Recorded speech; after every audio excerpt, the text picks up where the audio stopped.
فحشر فنادى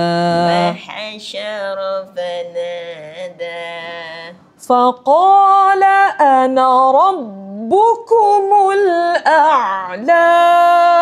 macam tu.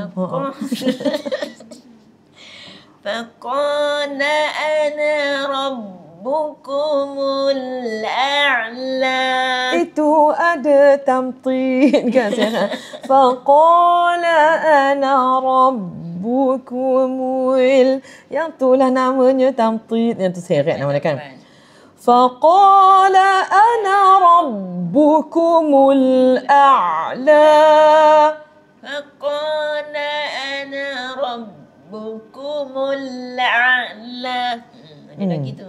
Tak apa. Yang penting mata kita dah celik luih kan. Tadi tak boleh buka mata. Dah celik luih dah kan. Rabbukumul a'la. Dah hilang sebab tak apa, semangat kan. Mana tadi? فأخذه الله نكال الآخرة والأولى.